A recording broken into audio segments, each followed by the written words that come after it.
যুদ্ধে সবচেয়ে বিপন্ন নারী। যখন থেকে পৃথিবীতে যুদ্ধ শুরু হয়েছে, তখন থেকেই নারীরা বিপন্ন। পরাজিতদের উপর আক্রোশ মেটানোর জন্য বিজয়ীরা লুটপাট, হত্যার সঙ্গে ধর্ষণের বিষয়টিতেও গুরুত্ব দেয়। নারী ধর্ষিত হয়, লুণ্ঠন করা হয়, যৌন দাসী হিসেবে ব্যবহৃত হয়। সবশেষে আশ্রয় মিলে হয়তো গণিকালয়ে। আমাদের নবী সাল্লাল্লাহু আলাইহি সাল্লাম থেকে জেনেভা কনভেনশন সবখানে যুদ্ধের কিছু নিয়ম-নীতি বেঁধে দেওয়া হয়েছিল। নারী এবং শিশু নির্যাতন যাতে না হয় সে বিষয়ে বিশেষ গুরুত্ব আরোপ করা হয়েছে, কিন্তু কেউ মানেনি। সভ্য বলে যারা নিজেদের দাবি করে তারাও না। আক্রমণকারীরা দমন করার জন্য সাধারণত দুটি অস্ত্র একই সঙ্গে ব্যবহার করে। একটি গণহত্যা, অপরটি ধর্ষণ। ১৯৩২ সাল থেকে ১৯৪৫ সাল পর্যন্ত জাপানি সেনারা যেখানে গিয়েছে সেখানেই গণহত্যা ও ধর্ষণ চালিয়েছে। জাপানিদের নানকিং ম্যাসাকার তো বিখ্যাত। চীন ও কোরিয়ায় জাপানিরা শুধু গণধর্ষণ নয়, নারীদের বন্দী করে রেখেছে যৌন দাসী হিসেবে। আধুনিক ভাষায় যাদের কমফোর্ট উইমেন হিসেবে অভিধা দেওয়া হয়েছে। জাপানিরা শুধু চীন কোরিয়াতেই নয়, মালয়েশিয়া ও ফিলিপাইন্সেও একই কাজ করেছিল। একই সময় বেলজিয়াম ও ফ্রান্সে জার্মান বাহিনী একই ধরনের কাজ করেছে।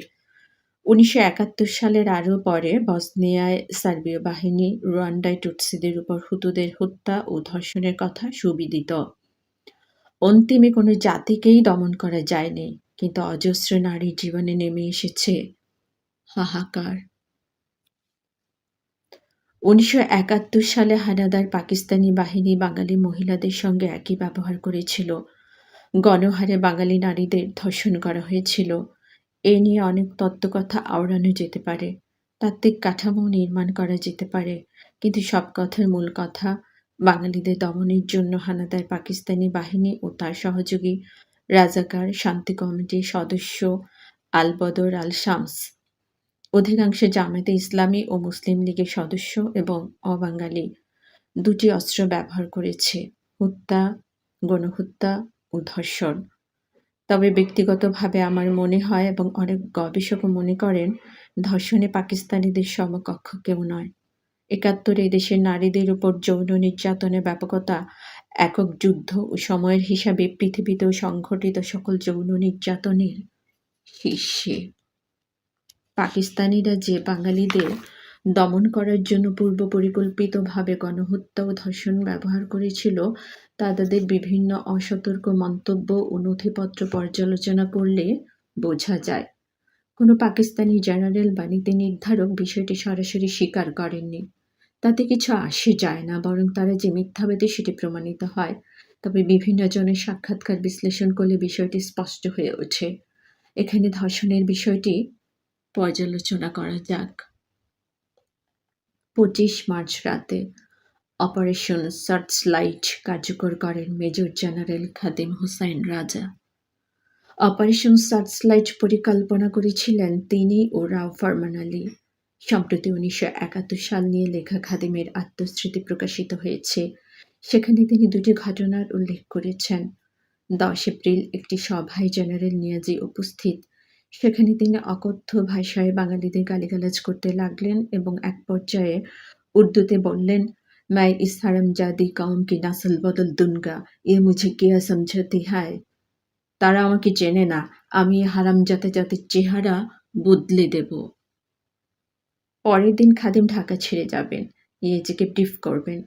নিয়াজি তাকে এসে বললেন, "ইয়ার লড়াই কি ফিকর নাহি করো, ওহ তো হাম কার লাইগে, अभी तो मुझे बेंगाली गर्लफ्रेंड्स का फोन नंबर दे दो।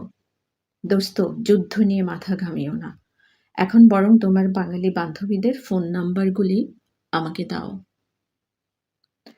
এর ৪ দিন পরে নিয়াজি একটি গোপন চিঠি পাঠান সব কমান্ডারদের কাছে। চিঠির মূল বিষয় ছিল সৈন্যদের মধ্যে শৃঙ্খলা ফিরিয়ে আনার। চিঠিতে তিনি লিখেছেন, বিভিন্ন জায়গায় লুট খুন চলছে কোনো কারণ ছাড়া। শুধু তাই নয়, বিভিন্ন জায়গা থেকে ধর্ষণের খবর আসছে। এমনকি পশ্চিম পাকিস্তানিরা রেহাই পাচ্ছে না। ১২ এপ্রিল ২ জন পশ্চিম পাকিস্তানি মহিলা ধর্ষিত হয়েছেন এবং আরও ২ জনকে ধর্ষণের চেষ্টা করা হয়েছে। লুটের মাল পাঠানো হচ্ছে পশ্চিম পাকিস্তানে। নিয়াজি লিখেছেন, তার সন্দেহ অফিসাররাও ধর্ষণের সঙ্গে জড়িত। এসব কার্যকলাপ সৈন্যদের দক্ষতা কমিয়ে দেয়। শুধু তাই নয়, একসময় তাদের মহিলারাও আক্রান্ত হতে পারেন। তার ভাষায়, "It is not uncommon in history when a battle has been lost because troops were overindulgent in loot and rape." সতর্ক করে দিয়ে কমান্ডারদের তিনি জানিয়েছেন, কেউ যদি এ ধরনের কার্যকলাপে লিপ্ত হয় তাকে কঠোর শাস্তি দেওয়া হবে।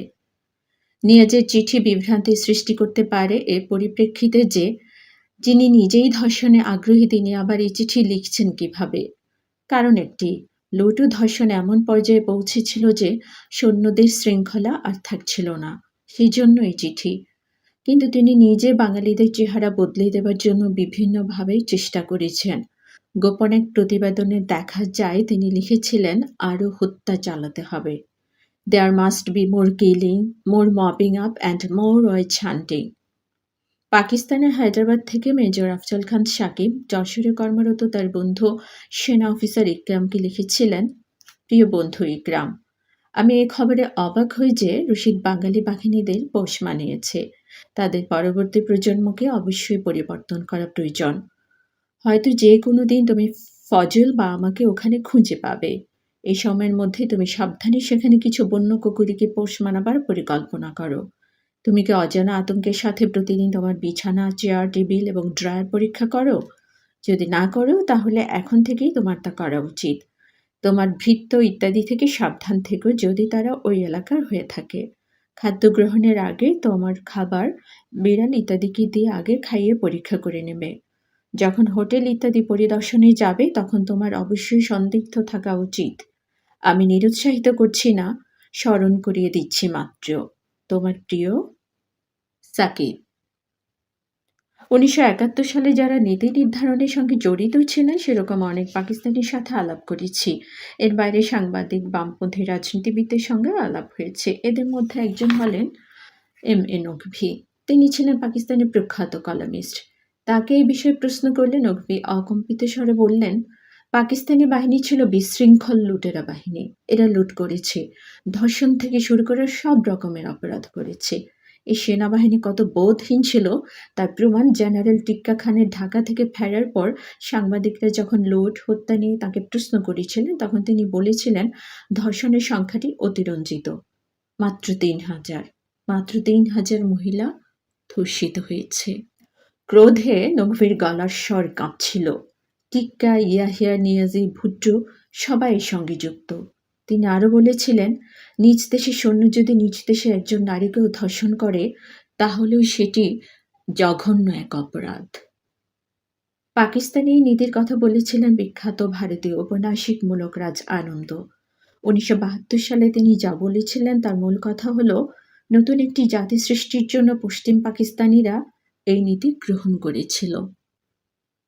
Rapes were so systemic and pervasive that they had to be conspicuous army policy, planned by the West Pakistanis in a deliberate effort to create a new race or to delight Bengali nationalism.